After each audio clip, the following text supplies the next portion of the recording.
तर मग आपण बुद्धिमत्ता चाचणी सराव प्रश्नपत्रिका क्रमांक 2 या प्रश्नपत्रिकेतील प्रत्येक प्रश्न अगदी व्यवस्थितपणे समजून घेऊया. याच्यामध्ये 26 नंबरचा प्रश्न आहे, अक्षर प्रदर्शन या शब्दामध्ये किती जोड शब्द आहेत. आता जोड शब्द म्हणजे या ठिकाणी काय करायचे, ज्या शब्दामध्ये जोड अक्षर आहे तो शब्द या ठिकाणी काय करायचा, आपण जोड शब्द म्हणून धरायचा. आता जोड अक्षर कोणत्या शब्दात आहे, अक्षरमध्ये प्रदर्शनमध्ये कोणकोणती जोड अक्षरे आहेत. तर या ठिकाणी बघा, 2 किंवा जास्त व्यंजन अधिक स्वर हे जोड अक्षराचे नियम आहेत. म्हणजे 2 किंवा जास्त व्यंजन असतील आणि अधिक त्याच्यामध्ये स्वर आलेला असेल असं. क्ष जे काढतो आपण क्ष क्षत्रियाचं आणि हे ज्ञानेश्वर, ही काय येतं, ही जोड अक्षरे आहेत, ही संयुक्त व्यंजने जोड अक्षरे आहेत. कशामुळे, क्षचं काय होतं बघा, क्ष बरोबर क अधिक श अधिक अ यांचं मिळून काय होतं, क्ष होतं. म्हणजे याच्यामध्ये 2 पेक्षा जास्त 2 व्यंजन आहेत आणि स्वर पण आहे. त्याचप्रमाणे ज्ञ हे जोडाक्षर आहे. तर हे जोडाक्षर काय आहे बघा, द अधिक न अधिक य अधिक अ यांच्यापासून मिळून हे ज्ञ काय होतं, जोडाक्षर आहे. त्यानंतर पुन्हा बघा काय असतं, क्र क्र र र श्र ही काय आहेत, आपल्या याच्यातली जोडाक्षरं आहेत. परंतु हे आता जे क्रू आहे हे जोडाक्षर नाही. तर हे जोडाक्षर का नाही, तर हे कशापासून तयार झाले, क अधिक रू यापासून, क अधिक रू यापासून क्रू हे तयार झालेलं आहे. म्हणजे क मध्ये रू हे अक्षर आलेले म्हणून ते अक्षर आहे, हे जोडाक्षर नाही. म्हणून काय करायचं, या ठिकाणी क्ष जोडाक्षर आहे म्हणून हा एक शब्द आहे आणि याच्यामध्ये ही जी वरचा रफार आहे ही सगळी जोडाक्षरं असतात. हा पण पोटात पायजेला मोडलाय ती पण जोडाक्षर असतात. पण याच्यामध्ये आपल्याला जोडाक्षर किती विचारले का, नाही, जोड शब्द विचारलेत. म्हणजे हा पण जोड शब्द आहे आणि हा पण जोड शब्द आहे. म्हणून एकूण किती जोड शब्द झाले, याच्यामध्ये 2 जोड शब्द झाले. ठीक आहे, आलं लक्षात. हे समजून घ्या, ही जोडाक्षरं आहेत. असं ज्या अक्षरामध्ये, ज्या शब्दामध्ये हे हे हे हे असे अक्षर असतील ते जोड शब्द असतात. ज्याच्यामध्ये क्ष असेल तो जोड शब्द असतो, ज्ञ असेल तो जोड शब्द असतो. परंतु खाली असा रफार दिलेला आहे, याचे ही असे असणारी जोड अक्षरं नसतात. समजा याच्यामध्ये कुठलंही अक्षर घ्या दुसरं, प्रू, तर प्रू काय आहे, प अधिक रू आलेला आहे म्हणून तोही काय झालेलं आहे, प्रू झालेलं आहे. मग हे जोड शब्द असे अक्षर असणारे हे जोडाक्षर पण नाही आणि जोड शब्द पण नाही.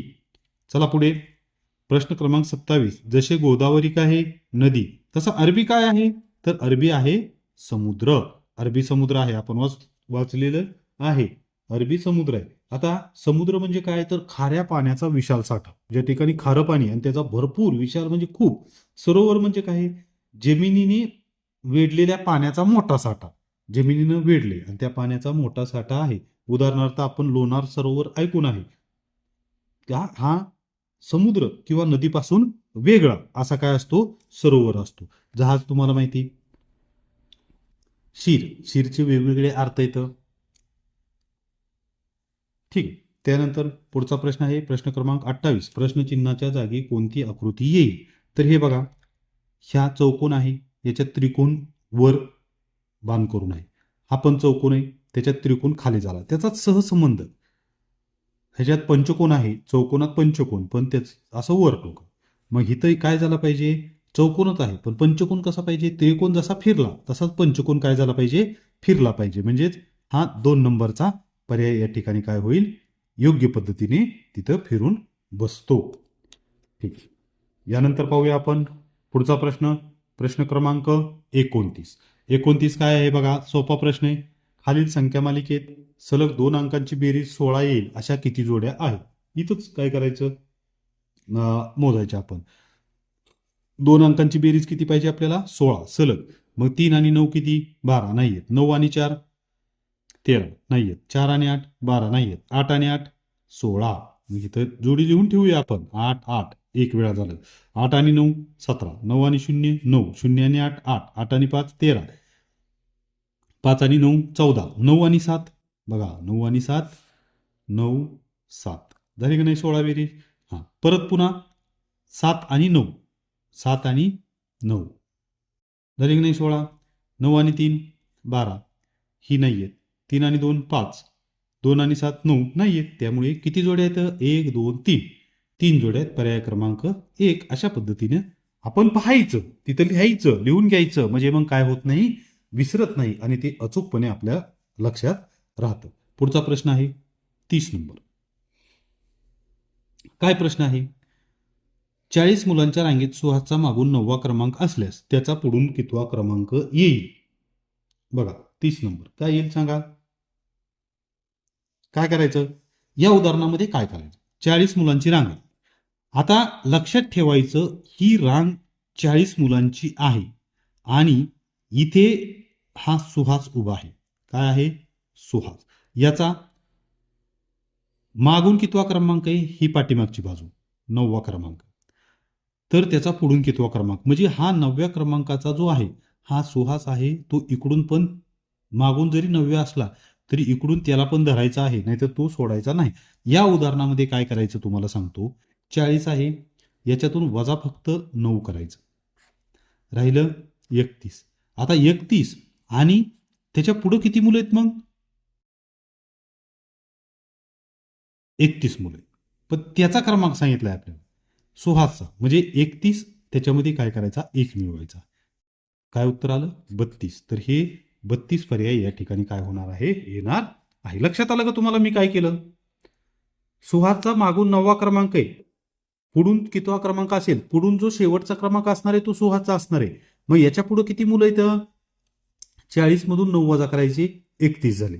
आणि या 31 मध्ये 1 मिळवायचा. 1 का मिळवायचा, कारण तो स्वतः काय करायचा, मिळवायचा. म्हणजे मग त्याचं उत्तर आपल्याला काय होतं, योग्य येतं 32. ठीक आहे. पुढचा प्रश्न आहे प्रश्न क्रमांक 31. प्रश्नचिन्हाच्या जागी कोणती संख्या येईल. तर इथं काय आले बघा, 1 3 2 प्रश्नचिन्ह 1 27 8 आणि 4. आता काय करायचं, हे कशा पद्धतीने आले, ज्यावेळेस अशी कोडी असतील त्यावेळेस काय करायचं, अंकांची बेरीज असेल, वजाबाकी असेल, समोरासमोर, याच्यासमोर हे, याच्यासमोर हे, याच्यासमोर हे आणि याच्यासमोर हे कसं आलंय हे आपल्याला काय करायचंय, काढायचं आहे. मग समोरासमोरचा कुठला क्रायटेरिया त्यांनी वापरलेला आहे, समोरासमोर का ते अंक आलेले आहेत हे आपण काय करायचंय, पाहायचं आहे. पुढची संख्या, मागची संख्या घन आहे का, ह्या सगळ्या गोष्टी आपण काय करायच्यात, बघायच्यात. वर्ग आहे का बघा. आता जर समजा आपण विचार केला, हा जर धरला 1 तर त्याच्या पुढचा हा 1 आहे, म्हणजे याच्या पुढे 1च आलाय. ठीक आहे. ह्याच्या पुढं 27 आले, 3च्या याच्यामध्ये काय आले, 27 आले. मग 3चा वर्ग किती, तर 9. मग 3चा घन किती, वर्ग बघायचा लगेच घन बघायचा. 3 9 27 येते. मग बरोबर आहे, या ठिकाणी काय झालेलं आहे, 3चा घन बरोबर 3 गुणुले 3 गुणुले 3, 3 त्रिक 9 आणि 9 त्रिक 27 आले. हा पर्याय बस. या ठिकाणी बघा 2चा 8 आले, 2चा वर्ग 4 येतो. मग 2चा घन काय येतो, 2चा घन बघा 2 गुणुले 2 गुणुले 2 बेदुनी 4 आणि 4 4 दुनी 8 बरोबर आला घन. म्हणजे ही जोडी बरोबर आहे, ही जोडी बरोबर आहे. आता ही 1 1 आहे, मग 1चा घन काय येईल, 1 गुणुले 1 गुणुले 1 1 1 एकच येणार. तर आता जोडी राहिली कोणती, 4ची आणि प्रश्नचिन्ह. मग 4चा घन बघा तुम्ही, 4 गुणुले 4 गुणुले 4, 4 चोक 16 आणि 16 चोक 64 आहे का 64 पर्याय. तर 64 पर्याय 3 नंबरचा आहे, म्हणून 64 पर्याय येतो. अशा उदाहरणामध्ये नेहमी आपण काय करायचं, वर्ग बघायचा, घन बघायचा, बेरीज वजाबाकी गुणाकार अशा पद्धतीने काय करायचं आहे, बघायचं आहे. पुढचा प्रश्न पाहूया, प्रश्न क्रमांक 32. बघा, सोहम हा पूर्वेकडे तोंड करून उभा आहे. तो डावीकडे काटकोनात वळल्यास त्याचा उजवा हात कोणत्या दिशेला असेल? पटकन या ठिकाणी घाई करायची नाही. प्रश्न सोडवताना मी तुम्हाला याचा एक वाक्य सांगितलं होतं दिशा तयार करण्याचं.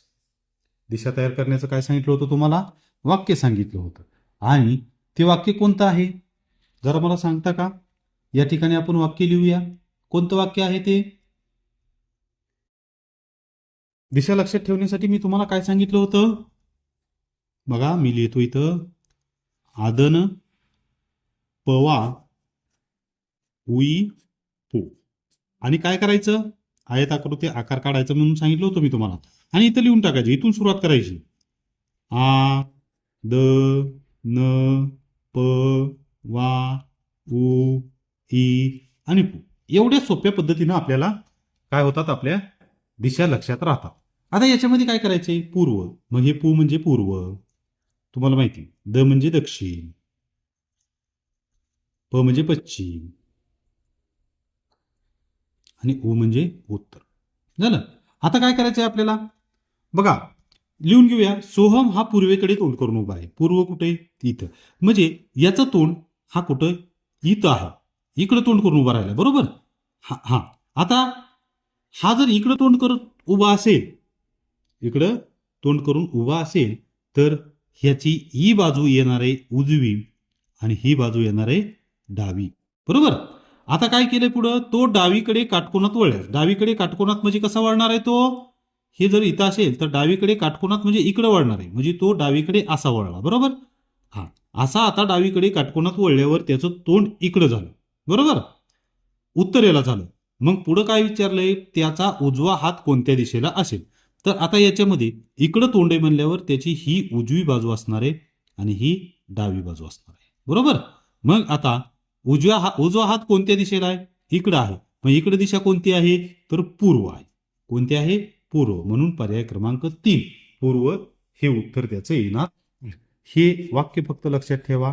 दिशा आणि उपदिशावरचा कुठलाही प्रश्न आपला चुकणार नाही. ठीक आहे.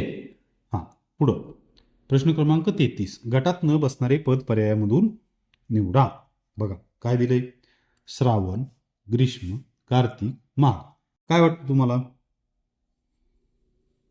कोणतं गटामध्ये बसत नाही? तर बघा, श्रावण हा मराठी महिना आहे, बरोबर? ग्रीष्म हा ऋतू आहे. कार्तिक हा मराठी महिना आहे. माघ हा मराठी महिना आहे. मग काय वेगळे ह्याच्यामध्ये? ऋतू. तर ऋतू हा एकच ऋतू आलेला आहे, बाकी महिने आलेले आहे, म्हणून हा वेगळा आहे. अशा पद्धतीने प्रत्येक पर्याय आपण बघायचा आणि व्यवस्थितपणे काय करायचं आहे? प्रश्न सोडवायचा आहे. पुढे बघा, प्रश्न क्रमांक 34. क्रमाने येणाऱ्या चिन्ह गट पर्यायामधून निवडा. आता या चिन्ह गटात पहिला जो चिन्ह गट आलाय, दुसऱ्यामध्ये काय बदल झालाय, तिसऱ्यामध्ये काय बदल झालाय आणि तोच बदल चौथ्यामध्ये येणार आहे. या पद्धतीने आपण करायचं. आता या ठिकाणी काय झाले बघा, क्रम बघूया आपण आधी. अधिक 0 वजा त्रिकोण. याच्यात काय झालंय? 0 वजा त्रिकोण म्हणजे हे 0 वजा त्रिकोण आहे असं आहे, फक्त पहिला चिन्ह शेवटी गेलेला आहे. तसं इथं पण बघा, वजा त्रिकोण अधिक वजा त्रिकोण अधिक, फक्त पहिलं चिन्ह काय झाले? शेवटी गेले. मग इथं पण काय येणार? हा क्रमच आपण लक्षात ठेवायचा. सुरुवातीला त्रिकोण अधिक 0 आणि पहिलं जे आहे ते शेवटी वजा. हा क्रम कुठला आहे? किती नंबरचा आहे हा क्रम? पहिलं चिन्ह शेवटी येतं. तर हा क्रम बघा, त्रिकोण अधिक 0 आणि वजा, हा 1 नंबरचा पर्याय आहे. म्हणून हा 1 नंबरचा चिन्ह या गटामध्ये काय होतं? बसतं. पुढे वेन आकृती आहे. वेन आकृतीमध्ये फक्त आपण निरीक्षण करूनच काय करायचं आहे? त्याची उत्तरं लिहायची आहेत. आता याच्यामध्ये बघा, पाहूया आपण. सोबतच्या आकृतीचे निरीक्षण करून विचारलेल्या प्रश्नांची उत्तरे द्या. फक्त वर्तुळात असणारा अंक 3. पर्यायावरून जाऊ. पहिलं बघायचं 3 हा वर्तुळात आहे, चौकोनात आहे, आयतात आहे. त्यानंतर 5 बघा बरं, 5 हा कशात आहे? त्रिकोणात आहे, वर्तुळात आहे. आपल्याला फक्त वर्तुळात असणारा पाहिजे. एक हा आयतामध्ये आहे, तर 4 हा 4 बघा, याच्यामध्ये त्रिकोण नाही, आयत नाही, काय नाही, इथं फक्त वर्तुळात आहे, म्हणून फक्त 4 हा काय आहे, वर्तुळात आहे. फक्त चौकोनात किंवा त्रिकोणात असणारे अंक कोणता? आता बघा काय करायचंय, फक्त चौकोनात आणि त्रिकोणात असणारा पाहिजे आपल्याला. फक्त चौकोनात आणि त्रिकोणात. पर्यायावरून बघूया किंवा इथं आकडे अंक बघितले तरी चालतंय. आता 6 6 कुठं आहे, तर बघा 6 कशात आहे, चौकोनात आहे, त्रिकोणात आहे. वर्तुळात 6 आहे का, नाही, म्हणून पहिलाच पर्याय याचं काय येतं, उत्तर हे बरोबर आहे.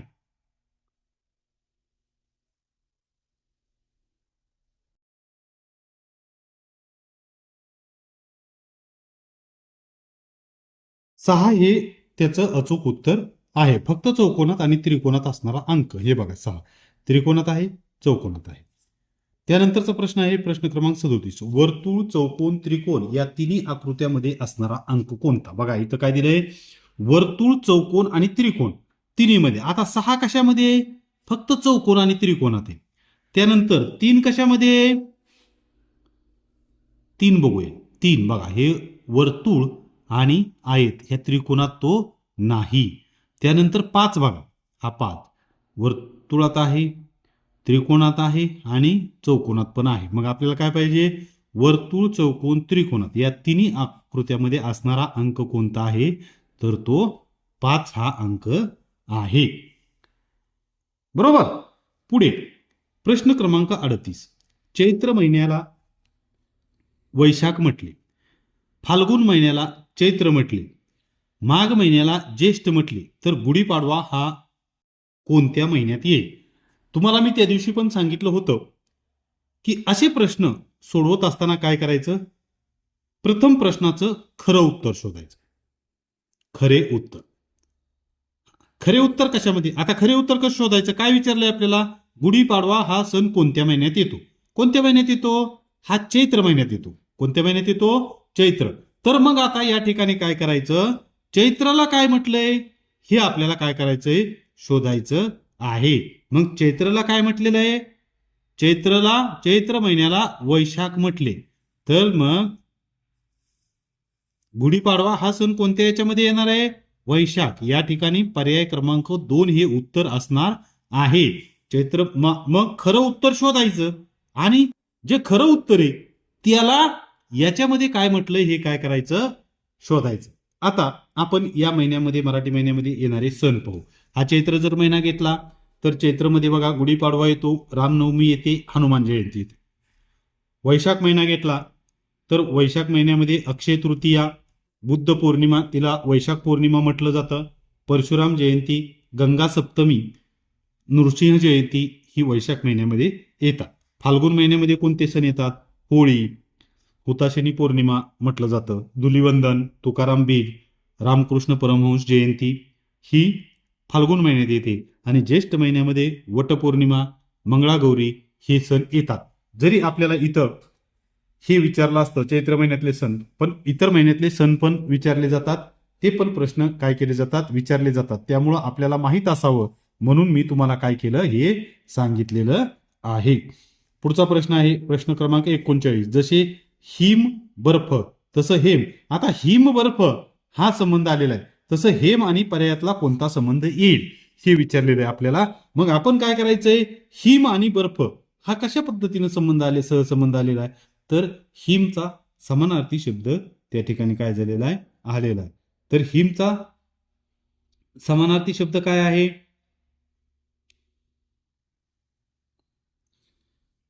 बर्फ. तसं हेमचा समानार्थी शब्द काय आहे, सोने. हेमचा समानार्थी शब्द काय आहे, सोने. तर बघा आता याच्यामध्ये समानार्थी शब्द विचारलेले आहेत. मग हिमचा अजून समानार्थी शब्द कोणते आहेत, बर्फ आहे, तुषार आहे. हेमचे समानार्थी शब्द सोने आहे, सुवर्ण आहे, सुवर्ण आहे, कनक आहे. हे याचे काय आहेत, समानार्थी शब्द आहेत. 40 नंबर. पुढं सोपे प्रश्न मी तुम्हाला त्या दिवशी पण सांगितलं होतं काय करायचं, अगदी सोप्या पद्धतीने जायचं. अजिबात प्रश्न ह्याच्यातले चुकत नाही. पाण्यातील प्रतिबिंब पर्यायातून निवडा. आपण काय सांगितलं होतं त्या दिवशी की पाण्यातील प्रतिबिंब असेल तर या ठिकाणी काय करायचं, ही आपल्याला आकृती दिसती तशी काय करायची आपण कागदावर काढायची. काढली कागदावर, दिसती तशी कागदावर काढायची. काढली. आता काय करायचं, फक्त हे पान पलटायचं. ठीक आहे, पलटलं. आता हे पान पलटल्यावर इथं आपल्याला कशी दिसती, जशी दिसती तशी काढायची. काढली. आता काय करायचं, ही जी वरची बाजू आहे ती खाली घ्यायची आणि खालची बाजू वर घ्यायची, म्हणजे कागद असा फक्त फिरवायचा. फिरवला. आता फिरवल्यानंतर अशी आकृती कोणती दिसते आपल्याला, ही जी आकृती आहे ही कोणती दिसती, तर ही एक नंबरची आकृती दिसती. कुठली, एक नंबरची आहे की नाही, असं आणि असं. म्हणून बरोबर हेच उत्तर त्याचं आहे. अशा पद्धतीने फक्त एवढ्या सोप्या पद्धतीने आपण काय करायचंय, पाण्यातली प्रतिमा काढायची आहे. आरशातल्या प्रतिमेचं पण मी तुम्हाला त्या असंच सांगितलेलं आहे. कशा पद्धतीनं काय करायचं, सरळ आकृती काढायची, पाठीमागून आहे तशी गिरवायची, कागद उलटा करायचा आणि म्हणजे उलटा करायचा म्हणजे काय करायचा, खालचा भाग वरी, इकडचा भाग इकडे आणि इकडचा भाग इकडे करायचा. झालं. अशा पद्धतीनं त्याचं काय होणार आहे, उत्तर आपल्याला बरोबर अचूकपणे येणार आहे. पुढचा प्रश्न आहे प्रश्न क्रमांक 41. 41 मध्ये काय आहे बघा, 34ला 12 आलंय. तर 34ला 12 तर 54ला किती. आता हे 34ला 12 का आलेले हे आपण काय करायचे बघायचे. तर ह्याच्यामध्ये मी तुम्हाला सांगितलं होतं 2 अंकांचा गुणाकार असेल, पहिल्या संख्येचा वर्ग, बेरीज वजाबाकी, वर्गाच्या शेजारील संख्या, घन असेल, ह्या सगळ्या गोष्टी आपण त्या ठिकाणी काय करायच्यात बघायचं. इथं 12 कसं आलं, एकदम सोपं बघा. 3 आणि 4 7 येते, मग 7 नाही आलं, बेरीज नाही आली, वजाबाकी नाही आली, गुणाकार आलाय का, 3 चा 4चा 3 चोक 12. तसं 5 चा 4चा गुणाकार केला तर 5 चोक 20. पर्याय क्रमांक 2. एवढ्या सोप्या पद्धतीनं या ठिकाणी आलेलं आहे. पुढचा प्रश्न आहे बघा, प्रश्न क्रमांक 43. प्रश्न क्रमांक 42. हा, एका सांकेतिक भाषेत 324 ही संख्या 9 अशी लिहितात, 235 ही संख्या 10 अशी लिहितात, तर 206 ही संख्या कशी लिहाल. तर आधी बघायचं आपण काय दिलंय, 324 ही संख्या कशी लिहितात 9, 235 ही संख्या कशी लिहितात 10, तर ती 206 ही संख्या कशी लिहाल. आता या ठिकाणी काय करायचं, ही संख्या 9 का लिहिली रे, 3 आणि 2 5 अधिक 4 9, 3 आणि 2 5 आणि 5 10, तर मग 2 आणि 6 8, मग ही 206 ही संख्या कशी लिहाल, 8 अशी लिहाल. पर्याय क्रमांक 1 बरोबर. अशा पद्धतीने प्रश्न क्रमांक 43 आहे बघा, प्रवासात बसमध्ये तुमच्या शेजारी एक म्हातारी आजी उभी आहे. प्रवास आपण करत असतो, प्रवास करत असताना जर म्हातारी आजी उभी असेल तर आपण काय करणार, आजीची गंमत करणार, दुसरीकडे बसा असे सांगणार, मी आजीला उठून बसण्यास जागा देणार, मी आजीकडे दुर्लक्ष करणार. यापैकी आपण काय करू, तर आपण काय केलं पाहिजे, मी आजीला उठून बसण्यास काय करणार, जागा देणार. ही कृती आपली काय होणार, योग्य ठरणार आहे. पुढे बघा, प्रश्न क्रमांक आहे 44. काय आहे, ही अक्षरमाला दिलेल्या वर्णमालेत ई आणि यू पर्यंत असलेल्या अक्षराच्या मध्यभागी कोणते अक्षर आहे. ई आणि यू पर्यंत असलेल्या अक्षरांच्या मध्यभागी तुम्हाला काय सांगितलंय मी, याच्यामध्ये मध्यभागी अक्षर आहे. अक्षरमालेमध्ये 5-5 अक्षरांचा एक संच, एक गट असतो. तर हे अक्षर आता मध्यभागीतलं अक्षर काढायचं, तर ही 5 सोडून द्या, ही 5 सोडून द्या, ही 2 सोडा, ही 2 सोडा, कोणतं राहिलं, यम. तर पर्याय क्रमांक 4. एवढ्या सोप्या पद्धतीने. सोबतच्या आकृतीत पुढचा प्रश्न आहे 45. सोबतच्या आकृतीतील त्रिकोणांची संख्या मोजा. मी तुम्हाला त्या ठिकाणी सांगितलं होतं की 45 नंबरचा पर्याय चूक आहे, तुम्ही योग्य उत्तर काढा. तर योग्य उत्तर काय असणार आहे याचं, त्रिकोण कशा पद्धतीने मोजायचे मी तुम्हाला सांगितलं होतं. इथं नंबर लिहायचे 1 2 3 4 आणि यांची बेरीज करायची. 4 + 3 + 2 + 1 बरोबर 4 आणि 3 7, 7 आणि 2 9, 9 आणि 1 10. त्रिकोणाची संख्या किती असणार आहे, 10. तो पर्याय नाहीये, त्यामुळे मी तुम्हाला सांगितलं होतं पर्याय चूक आहे, तुम्ही योग्य उत्तर काढा. पुढचा प्रश्न, हा चला, परवा दसरा आहे, काल गुरुवारी सविता गावी आली, तर दसऱ्या दिवशी कोणता वार असेल, कसं काढायचं, अगदी व्यवस्थित तुम्हाला मी सांगितलं होतं. इथं लिहून घ्या, काल काय आहे, गुरुवार, मग इथं लिहा काल कोणता वार आहे, गुरुवार. बघा कसं उत्तर अगदी बरोबर येतं आपलं. गुरुवारी सविता गावी आली, तर दसऱ्या दिवशी कोणता वार असेल, काल गुरुवारे. आणि दसरा कधी? परवा. म्हणजे आज, उद्या आणि परवा हे वार येणार आहेत.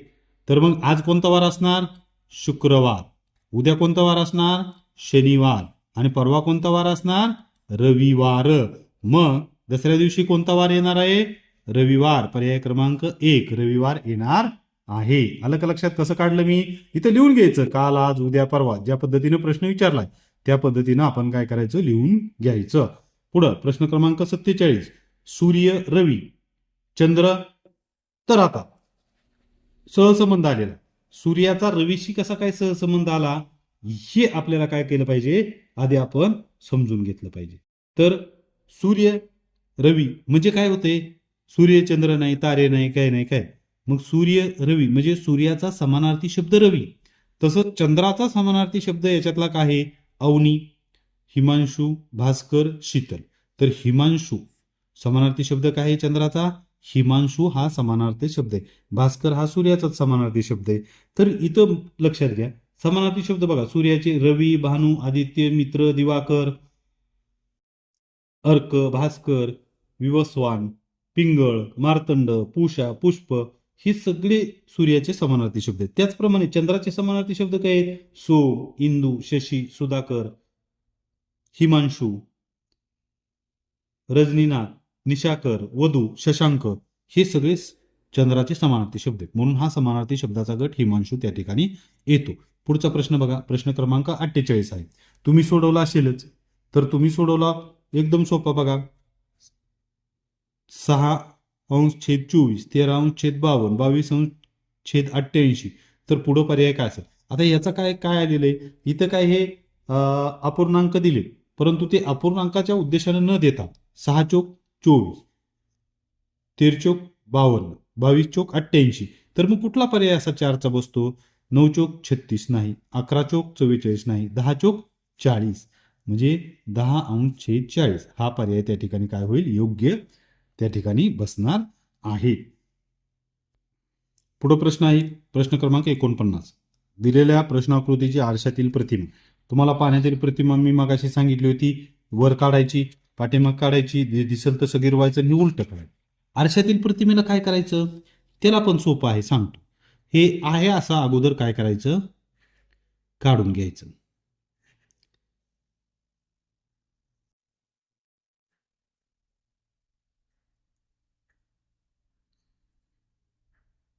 घेतलं काढून.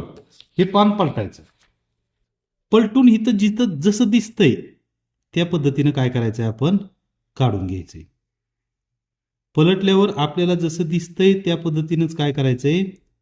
काढून घ्यायचं आहे. आता हे कसं दिसतंय? असं दिसतंय, बरोबर. आता अशी दिसणारी आकृती याच्यातली कोणती आहे? बघा, आता बाण हिथं असणारी ही एक आकृती आहे, ही आहे, पण ह्याच्या यस बघा कसा झालाय. त्यामुळे असा नाही, असाच पाहिजे. मग ही आकृती कोणती आहे? 1 नंबरची आकृती जशाच तशी आहे. आलं उत्तर बरोबर. एवढ्या सोप्या पद्धतीने आरशातली प्रतिमा आणि पाण्यातली प्रतिमा आपण काय करायची? त्याची उत्तरं काढायची. मी तुम्हाला कायम सांगत असतो, आरशातली प्रतिमा असेल, पाण्यातली प्रतिमा असेल, हाताची मार्क अजिबात जाऊ द्यायचे नाहीत, अजिबात चुकू द्यायचे नाहीत. अगदी सोप्या पद्धतीने आपल्याला काढता येतात. पुढचा प्रश्न. राम घरच्या गरिबीमुळे परीक्षा फी भरू शकत नाही, त्याला तुम्ही कोणती मदत करा? बघा, परीक्षा फी भरू शकत नाही, तो त्याचा प्रश्न आहे असे समजून गप्प बसू, त्याला पुढच्या वर्षी परीक्षा बसण्यास सुचवू, आम्ही खाऊचे पैसे देऊन मदत देऊ, त्याच्याबद्दल दुःख व्यक्त करू. कोणती कृती आपली योग्य ठरती?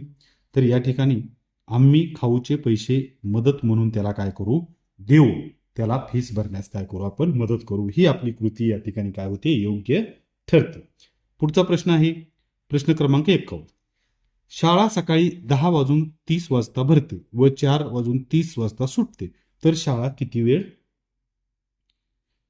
असेल? काय करता येईल आपल्याला? इकडे बघा, 2 पद्धती. वेळ कसा वाचवायचा बघा. 10:30 चालू होते, 11:30, 12:30, 1:30, 2:30, 3:30, 4:30. आता हे धरणार नाही, कारण इथं सुरू होते म्हणजे इथं 1 तास होईल. 2, 3 4 5 आणि 6 तास होतं. असं करत बसणं हे सोपं होतं. जर जास्त अवघड दिलं असतं तर 10:30ला भरते आणि 4:30ला सुटते. काय करायचं? 10:30 वजा 4:30 करून टाका. 0 0 10तून 4 गेले, खाली राहिले 6. किती आलं उत्तर? 6 तास. अगदी सोप्या पद्धतीने.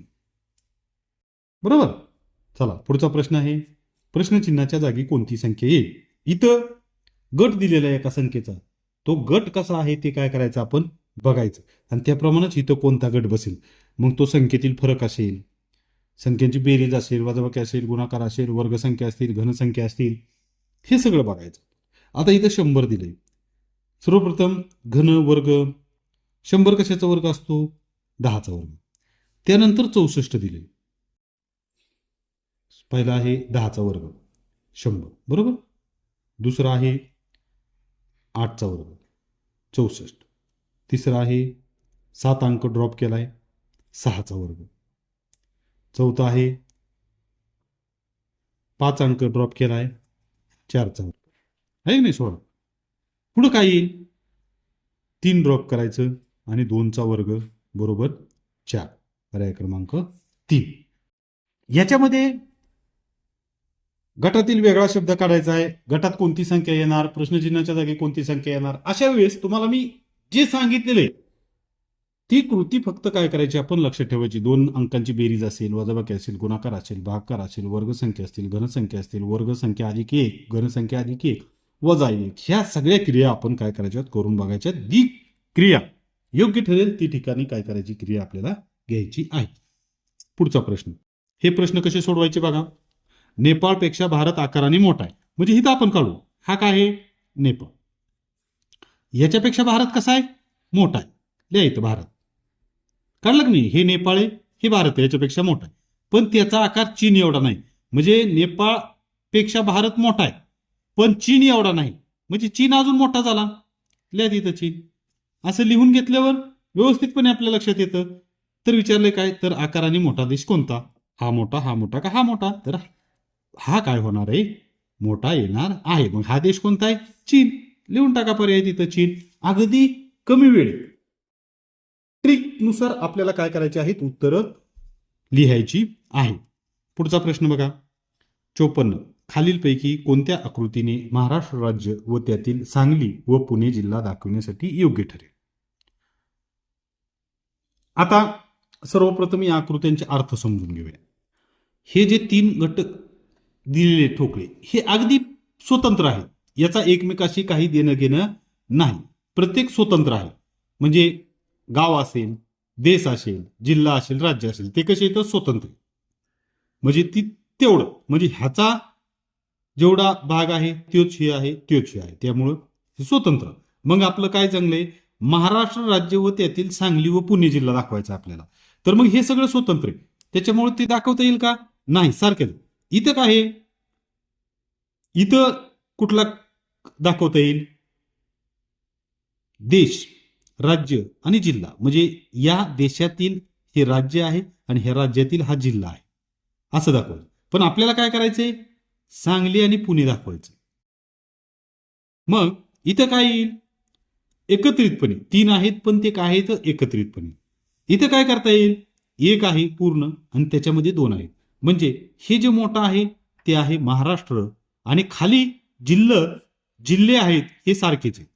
पुणे, सांगली. म्हणजे जिल्ह्याला जे जिल्हे आहेत त्याला सारख्या प्रमाणात दाखवलेलं आहे आणि हा महाराष्ट्र आहे. म्हणजे हे महाराष्ट्रातील 2 जिल्हे, सांगली आणि पुणे, सांगली व पुणे महाराष्ट्रातील 2 जिल्हे. म्हणजे हे या आकृतीने दाखवायला काय होईल? आपल्याला योग्य पद्धतीने होईल. आपल्याला प्रश्न असा असता महाराष्ट्र, गुजरात, कर्नाटक. तर आपल्याला काय करता आलं असतं? 3 स्वतंत्र राज्य आहेत, वेगवेगळी राज्य आहेत. मग हे दाखवता आलं असतं. आपल्याला असं दाखवायला असतं भारतातील राज्य आणि त्यातील एक जिल्हा. तर 2 नंबरची आकृती योग्य ठरली असती. हा भारत आहे, हे त्यातलं राज्य आणि हे त्यातला जिल्हा. 2 शहरं 3 शहरं एकत्र आहेत ते अशा पद्धतीने हे ठरलं असतं. तर या ठिकाणी म्हणून पर्याय क्रमांक 4 हे उत्तर काय होतं? योग्य येतं. पुढं बघा, बघायचं पुढं काय केले ती. 55 ते 56 एका सांकेतिक भाषेत खालीलप्रमाणे चिन्हे अंकासाठी दर्शवली आहेत. त्यावरून विचारलेल्या प्रश्नांची उत्तरे द्या. फक्त बघायचे आणि उत्तर द्यायचे. 7, 8, 2, 4, 5 78,245 ही संख्या कशी व्यक्त केली जाईल. संख्या काय आहे इथं लिहून घ्या. 78,245. इथं बघू 8 7 7 साठी काय आहे काढून घ्या. इथं 8 साठी काय आहे, 2 साठी काय आहे, 4 साठी काय आहे आणि 5 साठी काय आहे. असं कुठल्या पर्यायामध्ये दिलंय. याच्यात नाही, याच्यात पण नाही, याच्यात नाही, इथं दिलेलं. म्हणून पर्याय क्रमांक 4 हे त्याचं काय असणार आहे, आपलं उत्तर असणार आहे. पुढचा प्रश्न बघा 56. चिन्ह काढून घ्या. इथं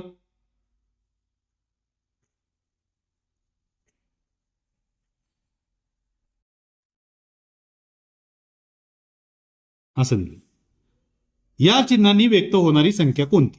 या चिन्हाला कोणती संख्या आहे 6, ह्या चिन्हाला 7, ह्या चिन्हाला 4, ह्या चिन्हाला 5, चौकोनाला 1, त्रिकोणाला 2. हे जे चिन्ह दिलं याला कोणती संख्या आहे 8. मग ही संख्या कोणती 67, 45, 128. कुठं लिहिलेलं इथं 67 नाही, 67 आहे, 45 नाही. 67, 45, 128. पर्याय क्रमांक 3 अगदी अचूक पद्धतीने काय केलेलं या ठिकाणी दिलेलं आहे. अशा पद्धतीने हे 2 प्रश्न सुटले, अगदी सोपे. पुढचा प्रश्न आहे 57 नंबर. प्रश्नातील चुकीचे पद ओळखून त्याचा क्रमांक लिहा. आपण सांगितलेलं होतं काय करायचं, वर्गसंख्या, घनसंख्या, हे सगळ्या गोष्टी काय करायच्या चुकीच्या म्हणजे चुकीचं जे आहे ते कसा क्रम आलेला आहे. 8, 8 नंतर 27, 27 नंतर 64, 64 नंतर 126, 126 नंतर 216 कसा क्रम आलेला आहे. समजा 8 ही संख्या कशामधून येऊ शकते असं पर्याय बघायचा. पहिलं काय बघायचं 8, 8 ही संख्या तिथं दिली त्यांनी, मग ती काय दिली, वर्ग कशाचा आहे का 8 नाही, घन कशाचा आहे का तर ठीक आहे 2चा घन बरोबर 2 गुणिले 2 गुणिले 2 बरोबर बेदोनी 4, 4 दोन्ही 8 म्हणजे हे 8. त्यानंतर 27 काय आहे बाबा, 27 कशाचा वर्ग आहे का, 27 कशाचा वर्ग नाही, पण 27 हा घन आहे. 3 गुणिले 3 गुणिले 3, 3 चौक 12, सॉरी 3 त्रिक 9 आणि 9 त्रिक 27. त्यानंतर 64 काय आहे, 64 आपण मगाशीच बघितलं, 64 पण 4चा घन आहे. 4 गुणिले 4 गुणिले 4 बरोबर 4 चौक 16 आणि 16 चौक 64. आता इथं काय झालंय, इथं आलंय 126. तर मग इथं 2चा घन आहे, 3चा घन आहे, 4चा घन आहे. तर मग पुढं काय असणार आहे 5चा घन किती आहे 5 गुणिले 5 गुणिले 5 बरोबर 5 5 25 आणि 25 पाशे 125. पण 125 न देता तिथं काय दिलंय 126 दिले. आता पुढं बघू आपण 6, 6चा घन जर 216 आला तर आपलं उत्तर ते काय असणार आहे बरोबर असणार आहे 6 गुणिले 6 गुणिले 6, 6 6 36 आणि 36 गुणिले 6 बरोबर काय होतात 216. म्हणजे या ठिकाणी 125 द्यायला पाहिजे होतं तर तिथं काय दिलंय 126 दिलंय. म्हणून ते पद त्या ठिकाणी काय आहे चुकीचं आहे. पर्याय क्रमांक 3.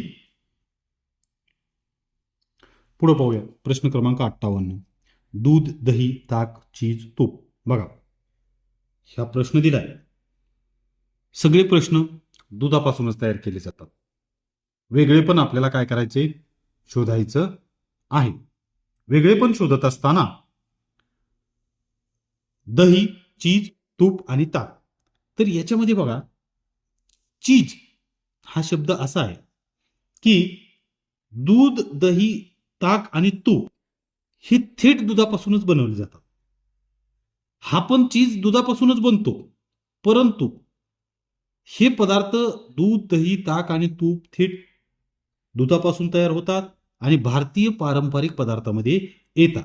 तर चीज हा पदार्थही दुधापासून तयार होतो, पण हा पाश्चात्य पदार्थांच्या गटात मोडतो आणि त्याला वेगळी प्रक्रिया करावी लागते. त्यावेळेस तो काय होतो तयार होतो. असा सरळ दूध दह्यासारखा, ताकासारखा, तुपासारखा सरळ तयार होत नाही, त्याच्यावर प्रक्रिया करायला लागते. म्हणून तो चीज वेगळा आहे. पर्याय क्रमांक 2. पर्याय क्रमांक 59. या ठिकाणी बघा जरा प्रश्न गमतीशीर आहे, कन्फ्यूज करणारा आहे. क्रम व्यवस्थित लागता लागत नाही आपल्याला. 4 आहेत, पुढच्या ह्याच्यात 5 गेले, तर पुढच्या ह्याच्यात डायरेक्ट किती झाले तर 8 झाले, तर त्याच्या पुढच्या ह्याच्यात किती होतील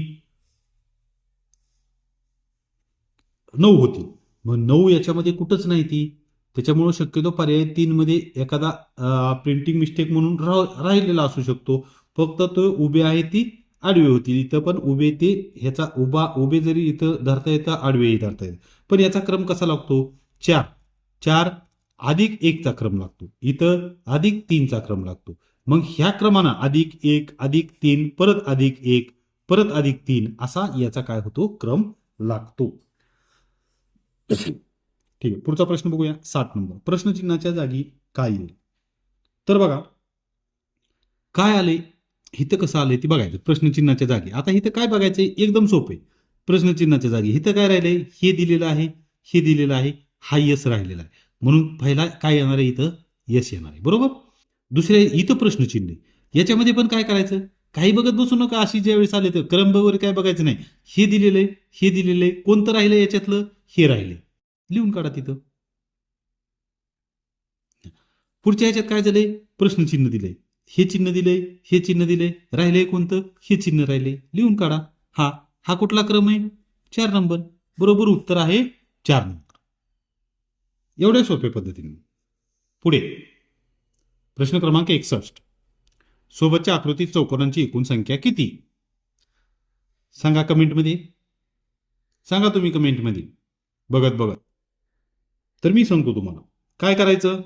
असे प्रश्न कसे सोडवायचे इथंच सांगतो समजून. हे क्रम लिहून घ्या 1 2 आणि 3, आणि इथं पण लिहून घ्या 1 2 आणि 3, बरोबर. या तिन्हीची बेरीज करा, 1 आणि 2 3 आणि 3 आणि 3 6, किती आली 6. यांची पण बेरीज करा, 1 आणि 2 3 3 आणि 3 6, बरोबर.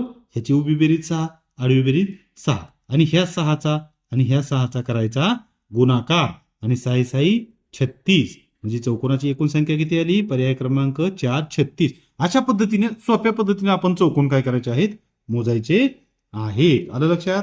त्यानंतर प्रश्न क्रमांक 62. तुम्हाला सांगितलेलं आहे मी पाण्यातील प्रतिमा काढायची आहे. अगदी सोपं. काय करा, तुम्हाला सांगितलं होतं त्याप्रमाणे आकृती जशी दिसती अशी काय करायची काढायची आहे.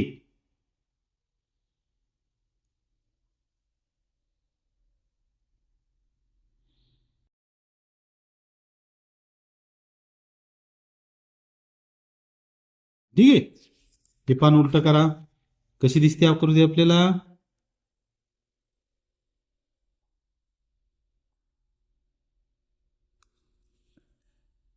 दिसते अशी. आता बारीक काढली मी, मोठी काढायची, अशी दिसते.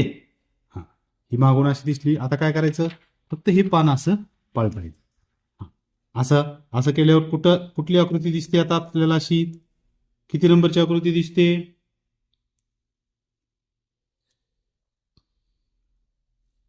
किती नंबर दिसते 3 नंबर. तर हे 3 नंबरची दिसते अशी आपल्याला, म्हणून हा पर्याय काय आहे बरोबर आहे. अगदी सोप्या पद्धतीने पाण्यातल्या प्रतिमा 4 मार्क आपले असतात, अजिबात जाऊ द्यायचे नाही. पुढे प्रश्न क्रमांक 63. गटात न बसणारी संख्या शोधा. बर, काय बसत नाही गटामध्ये बघा, 39 49 79 89. ह्या पण मी मगाशी तुम्हाला ज्या पद्धतीने सांगितलं, गटात बसत नाही म्हटलं की सुरुवातच करायची. बेरीज वजाबाकी गुणाकार वर्गसंख्या घनसंख्या समसंख्या विषम संख्या आहेत का बघायचं. याच्यामध्ये बघा सगळ्या विषम संख्याच आहेत, त्यामुळे काही विषय नाही. पाड्यातल्या संख्या आहेत का एकाच बघा, एखादी संख्या वेगळी आहे का बघा. तर याच्यामध्ये बघा 39 ही संयुक्त संख्या, 49 ही वर्गसंख्या, 79 संयुक्त संख्या, 89 संयुक्त संख्या, म्हणून ही एकच फक्त काय आहे वर्गसंख्या आहे. म्हणून पर्याय क्रमांक 2 हे त्याचं उत्तर आहे. पुढे पाहूया प्रश्न क्रमांक 64, गटात न बसणारी आकृती ओळखा. तर बघा, चौकोनात चौकोन, त्रिकोणात त्रिकोण, गोलात गोल, गोलात गोल आणि षटकोनात षटकोन. तर इथं काय झालंय, याच्यामध्ये गोलात गोल आणि त्याच्यात पुन्हा गोल दिलेला आहे, म्हणून 3 नंबर ही गटात बसत नाही, वेगळी आहे. पुढे 65, किशोरच्या डावीकडे कोणीही नाही. स्वप्नील, स्नेहाली व वैशाली अनुक्रमे मध्यभागी आहेत. गीतांजली सर्वात उजवीकडे असल्यास मध्यभागी कोण असेल? बघा, काय विचारलंय आपल्याला, किशोरच्या डावीकडे कोणीही नाही. लिहून घ्यायचं, लिहून घेऊन आपण सोडवायचं आहे. आधी आपण सुरुवातीला या ठिकाणी किशोर काढणार आहोत. काढूया किशोर. हा किशोर आहे. आता ही किशोरची उजवी बाजू आहे, ही किशोरची डावी बाजू आहे. किशोरच्या डावीकडे कोणीही नाही, म्हणजे इकडे कोणच येणार नाही. स्वप्नील, स्नेहाली व वैशाली अनुक्रमे मध्यभागी आहेत, म्हणजे इथं लिहा स्वप्नील अनुक्रमे, स्नेहाली, वैशाली ही अनुक्रमे आली. गीतांजली सर्वात उजवीकडे, सर्वात उजवीकडे म्हणजे शेवटीच. तर मध्यभागी कोण येईल? आता कोण येईल मध्यभागी? स्नेहाली आहे का नाही? किशोर, स्वप्नील, वैशाली, गीतांजली हे सोडायची, स्नेहाली काय येईल? मध्ये येईल. अशा पद्धतीने पुढचा प्रश्न आहे 66. पहा काय येणार 66 बघा. वरवर, खटकन, झटकन, पटपट, चणचण या शब्दामध्ये अनुक्रमे 3 वेळा व 4 वेळा कोणते अक्षरे आले आहे? हा, न बघूया आपण. पहिलं न, हे किती वेळा आलेलं आहे न? 1,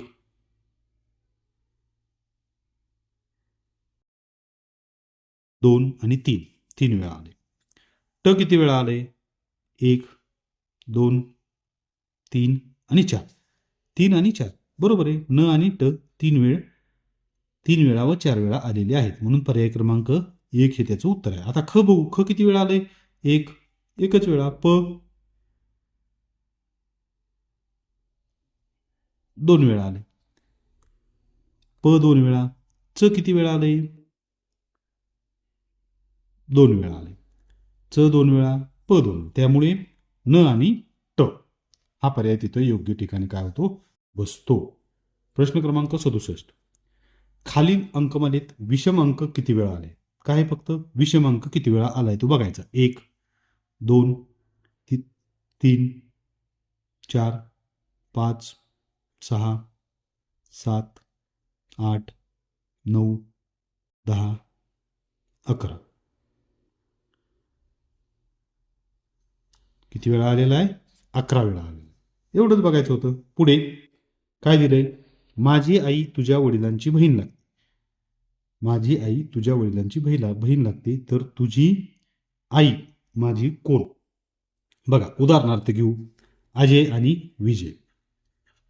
म्हणजे मी अजय आहे आणि तू जो आहे तो विजय आहे, बरोबर.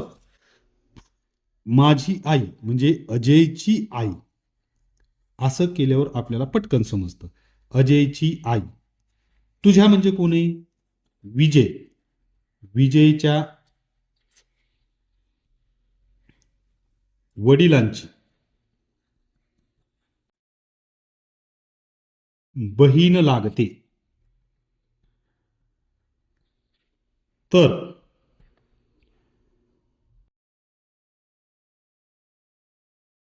बहीण लागते, बरोबर. म्हणजे आता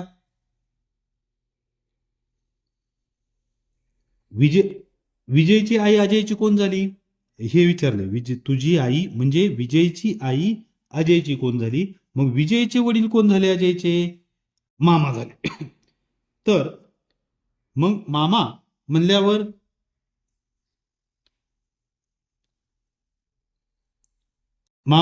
कोण झालं? त्यांची मामा म्हणजे ही विजय जे दिले, विजयच्या वडिलांची बहीण लागते. मग मामा म्हणल्यावर ती काय झालं? मामी झाली. म्हणून प्रश्न क्रमांक पर्याय क्रमांक 1 हे त्याचं उत्तर आहे. माझी आई तुझ्या वडिलांची बहीण लागते. समजून घ्या अजून. माझी आई, आपण काय करायचं? आपण त्या ठिकाणी आहेत आणि आपला एक मित्र कोण आहे? किंवा आपला जो मामा आत्याचा मुलगा असेल किंवा मामा असेल, मामाचा मुलगा असेल, ती तिथं समोरासमोर आपण काय करायचे, ठेवायचे आणि याच्यावरून काय करायचा, नातेसंबंध आपण शोधून काढायचा आहे. पुढचा प्रश्न आहे बघा. दुपारी 3 वाजता घड्याळात तास काटा व मिनिट काटा यांच्यात किती अंशाचा कोन होईल?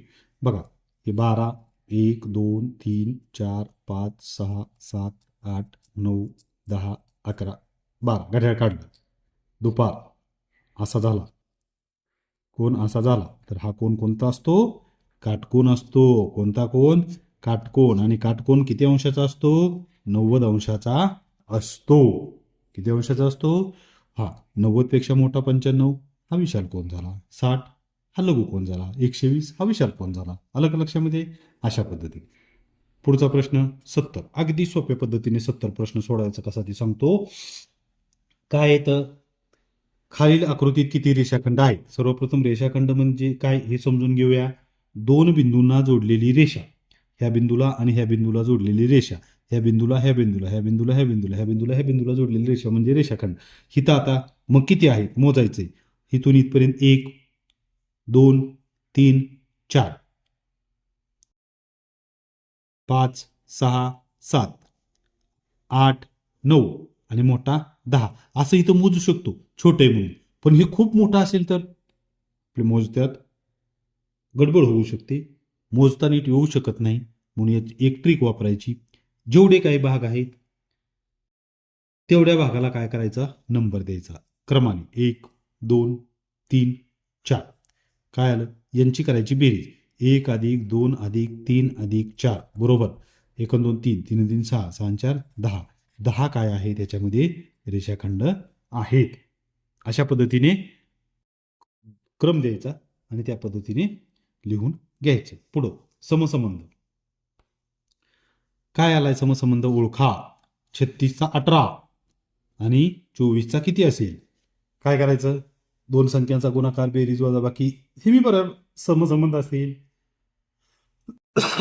गटातील संख्या ओळख नसेल, वेगळी संख्या असेल, काय काढायचं असेल, वर्गसंख्या, समसंख्या, विषम संख्या, घनसंख्या, दोन संख्यांची बेरीज, बेरीज अधिक ठराविक संख्या, दोन संख्येचा गुणाकार अधिक ठराविक संख्या, अशा सगळा कुठला नियम आपल्याला लागू पडतो ते आपण पाहिजे. तर याच्यामध्ये बघा 3 आणि 6 9 होतात, 9 दुने 18 होतात, किंवा 3 गुणिले 6 6 त्रिक 18. तसं बेचोक 8 8 आहे का पर्याय? आहे, झालं बरोबर. अशा पद्धतीने सोप्या पद्धतीने काढा. दुसरा प्रश्न आहे 72. शाहू जयंती शुक्रवारी असल्यास त्याच वर्षीची टिळक पुण्यतिथी कोणत्या वारी येईल? बघा, प्रश्न आहे शाहू जयंती शुक्रवारी असल्यास त्याच वर्षीची टिळक पुण्यतिथी कोणत्या वारी येईल?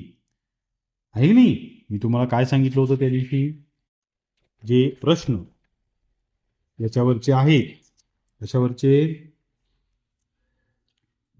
दिनदर्शिकेवरचे त्या प्रश्नामध्ये आता सर्वप्रथम आपल्याला शाहू जयंती कधी असते हे माहीत असलं पाहिजे. कधी असते शाहू जयंती? तर शाहू जयंती असते 26 जूनला. कधी असते? 26 जूनला. आणि त्यानंतर टिळक पुण्यतिथी ही पण कधी असते हे आपल्याला माहिती असलं पाहिजे. बघा, टिळक पुण्यतिथी कधी असते? टिळक पुण्यतिथी तर टिळक पुण्यतिथी असते 1 ऑगस्ट. कधी असते? 1 ऑगस्ट. आता काय करायचं आपल्याला, शाहू जयंती शुक्रवारी, इथं कोणता वार आहे? शुक्रवार. तर त्याच वर्षीची टिळक पुण्यतिथी कोणत्या वारी येईल, इथं आपल्याला वार काढायचा आहे. यावेळेस अशा प्रश्नांत काय करायचं तुम्हाला मी त्या दिवशी सांगितलं होतं. आता इथं आपल्याला 26 जूनपासून 1 ऑगस्टपासून पर्यंत मोजत जायला लागणार, बरोबर. मग हे सगळं मोजत जायला आपला खूप वेळ जातो. त्यामुळं मी तुम्हाला सांगितलं होतं त्या दिवशी 28 दिवसाचा महिना असेल तर दोन्ही महिन्यातले, पुढच्या महिन्यातले आणि त्या महिन्यातले वार हे कसे असतात, त्या त्या दिनांकाला सारखे असतात. 29 दिवसाचा महिना असेल तर फक्त पुढच्या महिन्यातला वार एक वारानं काय होतो, पुढे, बरोबर. 30 दिवसाचे महिने असतील तर 2 वार काय होतात, पुढे जातात. आणि 31 दिवसाचा महिना असेल तर काय होतो, 3 वार पुढे जातात. मग आता आपण करून बघूया. या ठिकाणी काय करायचंय, 26 जून कोणता वार आहे, शुक्रवार. आता जून नंतर काय घ्यायचं आहे, जुलै घ्यायचंय. तर 26 जुलैला कोणता वार असेल, कसं काढायचं, जून. जून महिना किती दिवसाचा असतो, 30 दिवसाचा. किती दिवसाचा, 30. मग पुढच्या महिन्यामध्ये किती वार पुढे जाणार आहे, 2 वार पुढे जाणार आहे. किती जाणार आहे, 2. म्हणजे शनिवार आणि रविवार असणार आहे. 26 जुलैला कोणता वार असेल, रविवार असणार आहे, रविवार. आता काय करायचं पुढं, आता आपल्याला कुठंपर्यंत जायचंय, 1 ऑगस्ट पर्यंत जायचंय. मग जुलै महिना किती दिवसाचा असतो, 31 दिवसाचा. मग इथे दिनांक लिहित जा, 27, 28, 29, 30, 31. इथं जुलै महिना संपणार आहे आणि इथं काय होणार आहे, 1/8/2 महिना चालू होणार आहे. मग इथं रविवार आहे, इथं काय असणार, 27 जुलैला सोमवार, 28 जुलैला मंगळवार, 29 जुलैला बुधवार, 30 जुलैला गुरुवार, 31 जुलैला शुक्रवार आणि जुलै महिना संपून 1 ऑगस्टला कोणता वार असणार आहे, शनिवार. कोणता वार असणार आहे, शनिवार. तर मग टिळक पुण्यतिथी त्याच वारी कोणत्या वारी येणार आहे, शनिवारी येणार आहे. शनिवार आहे का पर्याय क्रमांक, आहे. पर्याय क्रमांक 3 शनिवारी येईल. पुढचा प्रश्न आहे, प्रश्नचिन्हाच्या जागी योग्य पर्याय निवडा. काय दिलेले बघा, 5, 3, 4, 8, 3, 25, 9, 2, 49. आता हे इथं कसं आलंय हे आपण काय करायचंय, अगोदर पाहायचं आहे. अशा पण गटातच आलंय, मग हा गटात कोणता बसेल असाच प्रश्न आहे. मग गटात कसा बसेल हा प्रश्न आपण काय करायचा आहे, पाहायचा आहे. कसं काय गटात बसणार, कुठला बसणार, हे 4 का आले, 25 का आले, 49 का आले, हे आपण बघायचं. यांची बेरीज येते का, 5तून 3 गेले, खाली राहिले 2 राहतात, नाहीयेत. 8तून 3 गेले, खाली 5 राहतात, नाहीयेत. 9तून 2 गेले, 7 राहतात. मग या ठिकाणी काय होतंय, एक लक्षात येतंय, 5तून 3 गेल्यावर खाली किती राहतात, 2. 2चा वर्ग बरोबर किती येतंय, 4. 8तून 3 गेले, खाली किती राहतात, 5. 5चा वर्ग बरोबर किती येतंय या ठिकाणी, 25. बरोबर का. 9तून 2 गेले, खाली राहतात 7. मग 7चा वर्ग किती येतं या ठिकाणी, 49. मग उत्तरामध्ये बघू, 3तनं 1 गेला, खाली राहिले 2. 2चा वर्ग आहे का खाली, नाही. पर्याय येणार नाही. पुढं 5तनं 2 गेले, खाली राहिले 3. 3चा वर्ग किती, 3चा वर्ग 9. मग हा पर्याय येतो का, तर येतो. हा येतो का बघू, 2 मधून 1 गेला, खाली राहिला 1. 1चा वर्ग 1 येतो, आहे का 1 खाली, नाही, म्हणून येणार नाही. 7तून 2 गेले, खाली राहिले 5. 5चा वर्ग 25, आहे का इथं, नाही, म्हणून हा पण येणार नाही. म्हणून पर्याय क्रमांक 2 हे त्याचं योग्य उत्तर आहे. पुढचा प्रश्न आहे बघा, समजून घ्यायचा आहे. श्रुती तिच्या आईपेक्षा 27 वर्षांनी लहान आहे. त्या दोघींच्या वयांची बेरीज 49 वर्ष असल्यास श्रुतीच्या आईचे वय किती. या ठिकाणी दिलंय बघा. आता आपल्याला काय करायचंय, श्रुतीचं वय काढलं पाहिजे आणि आईचं वय पण विचारलंय आपल्याला, बरोबर. तर हे कसं काढायचं सांगतो. श्रुतीचे वय बरोबर दोघींच्या वयांची बेरीज, काय, दोघींच्या वयांची बेरीज किती आहे, 49 आहे. आणि ह्या दोघींच्या वयातील फरक किती आहे, 27. किती आहे, 27. मग 49 वजा 27 केलं तर किती होतं, 22. याला काय करायचं असतं, 2 न भागायचं. काय करायचं, 2 बरोबर किती येणार, 11. हे 11 काय झालं, श्रुतीचे वय झालं. किती झालं, श्रुतीचे वय 11. आता आपल्याला काय करायचंय, आईचे वय काढायचं. आता आईचे वय कसं काढायचं, श्रुतीचे वय